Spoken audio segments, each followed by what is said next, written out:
Good afternoon, everybody. Today is Thursday, July 17th. It's just a little bit after 1 p.m. I want to try to give a quick update on what everybody's been asking, what all you guys have been talking about. The Supplemental Disaster Relief Fund, SDRP, where the $16 billion was allocated for disaster relief for the 23 and 24 crop year. You know, that was in question at one point if it was going to be an and or an or, and it turns out it's going to be an and, so you'll qualify 23 and 24. The sign-up period began last week. It was supposed to roll out on July 7th, but they opened it up on July 10th. There was a lot of questions, a lot of uncertainties floating around that timeline, but they did start last Wednesday on the 10th, taking applications. A lot of you asked me what you needed to do. I said hold off until we got a little more information, and so that's what I want to try to alleviate today is a few of those questions so you don't put the wrong cause of loss on that form. And so we'll talk briefly about that. So this SDRP is going to pay on your loss units that you had crop insurance claims on. So under this stage one, if you didn't have a regular crop insurance claim for, let's just say 23, then you're not going to be eligible. Stacks is not eligible, replant is not eligible, ECO is not eligible, hurricane indemnity is not eligible. It's just for the standard crop insurance policy. So if you had a crop insurance loss on any of your insured crops for 23 or 24, that information is supposed to download to your local FSA office. RMA did a data pull on June 6th at about 2 o'clock. And they pulled all that claim information together, and that's how they came up with the forms you got in the mail. That's how they came up with the dollar value of the claim. Most of you have probably received that by now. Good news is we are going to get some help. The bad news is the amount that's on that sheet is not the amount you're going to get a check for. It's going to be 35% of that amount. And so everybody's wondering why. You know, we talked about a lot of help, and this is all we're going to get is 35%. I don't know that it's all you're going to get, but it's all you're going to get in stage one. And so once these applications are filled out, they're telling us from the FSAs I've talked to that we should see this check back in a week or so. So I think we do need to go ahead now. For those of you that haven't and been holding off, well, there's no deadline for signing up on stage one, but I think all the FSAs are clear enough now on what constitutes a loss and what they need to put, or what they need to help you put on that, or what you need to put on that that loss form that they send in the mail. So one question I'm getting is, and this is even coming from a lot of the local FSAs, call your crop insurance agent and ask him what your loss was for. Well, it doesn't matter. I'll be glad to give you the information. I can look it up really quickly. But the cause of loss on your crop insurance claim form does not matter. It does not matter if I said drought or excessive precipitation or hurricane. What's on the cause of loss form does not matter for SDRP. So that's a misconception, but I'm going to tell you what will work. So really the only thing that you need to know is if your county was in a D2 or higher drought, okay?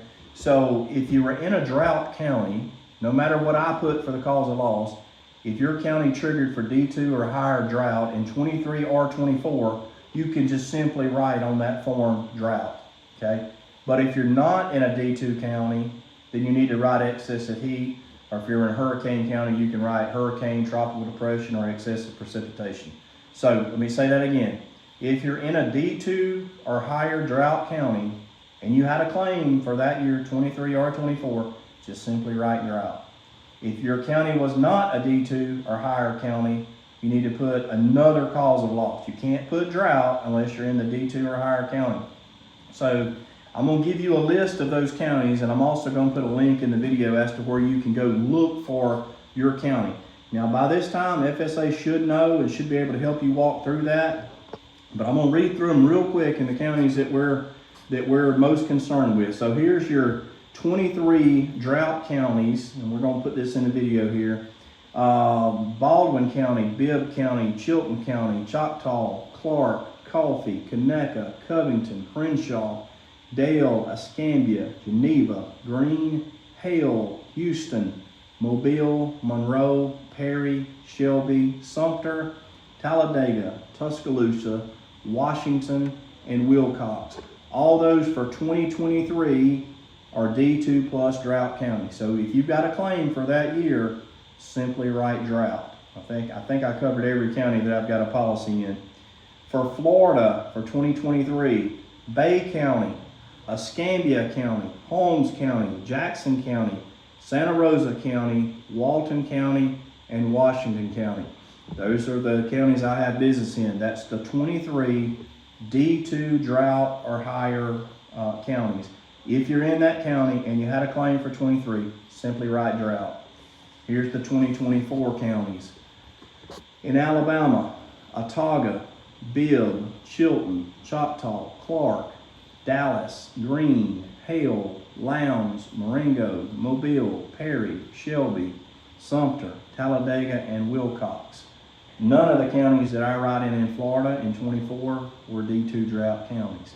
So, again, in 2024, if you're in a D2 drought county that I just read in Alabama, simply write drought as your cause of loss. If you're not in a D2 county, write excessive heat, okay? For Florida in 2024, excessive heat works for every county, or hurricane will work for those same counties, okay? Excessive precipitation.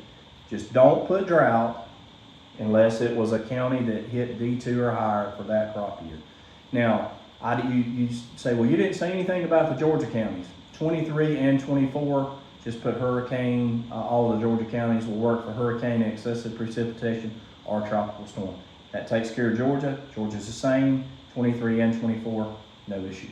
So it's real critical that you get this right so it doesn't get rejected. So if you have questions about it, go to the link that I've sent you. FSA has the same information that I do, and I'll be glad to walk you through it. You call me, text me before you go sign up. I'll refresh your memory. Remember, don't get so excited about the number that's on that form. You're only getting 35% of that number. If there's a situation that you think you had a claim, okay, a regular crop insurance claim, and it's not downloaded at the FSA office, there's not anything I didn't do. This is an RMA data dump that comes to FSA. But if you're not on it, I'll be glad to help run legwork to make sure that you're in the next data pool. So if it's not there, you need to let FSA know that something is missing, okay? And so I can give you copies of what every claim has been that you've ever had with me. So it's not a problem for me to hit a couple buttons and email you exactly what your loss was, how much it was, when it was. So I've got copies of all that. So rest assured, if all of your stuff didn't download and something is missing, I've got copies of it all. We will help work through whatever process we need to work through to make sure that they have what they need in the next data pool. So if you have any questions, call me. Remember though, stacks doesn't count, hurricane doesn't count, replant doesn't count. It's just for your regular multi-peril, your YA policies, your RP policies, revenue claims, your normal crop insurance. That's all they're pulling, okay? If you have farms that don't pull down, it means they didn't have a loss in your own optional units. They're saying that there's a chance in stage 2 that these shallower losses may still be paid, even though it says it's for NAP. It's what really the main focus of stage 2 is. But with the factors in there, you may qualify on some of these farms that didn't technically have a crop insurance claim, but you may still qualify in stage 2. So we need to be careful. Don't let any of that get past us, okay? They have not announced dates for stage 2. Mid-September is what we're looking at. If you think of anything that you need from me, oh, and one other thing, if you had a PRF policy where we cover grazing and hay, grazing is not covered in this SDRP, but the hay farms should be. So on your PRF, if you had a claim in 23 or 24 on hay ground, that should have downloaded into this the Supplemental Disaster Relief Fund. So it should be there as well. So if you need me for anything, text me, call me. We'll get you everything you need. If they need anything, they can call me directly. Whatever we can do to help. We're right in the middle of getting everybody's acreage reports keyed in and making sure that our peanut contracts are right, and adjusters are waiting to go ahead and finish these claims up. As soon as these schedules of insurance are released, you'll be getting your schedule of insurance for the 25 crop year in the next week or two. Please, please, please check over that. Make sure every farm is on there, that nothing was left off at the FSA office. So they're coming out. Check over them when you get them. Call me if you have any claim questions. Call me if you have any of the disaster relief questions. I'm here for you night or day. You just call me and let me know how I can help you. Thank you.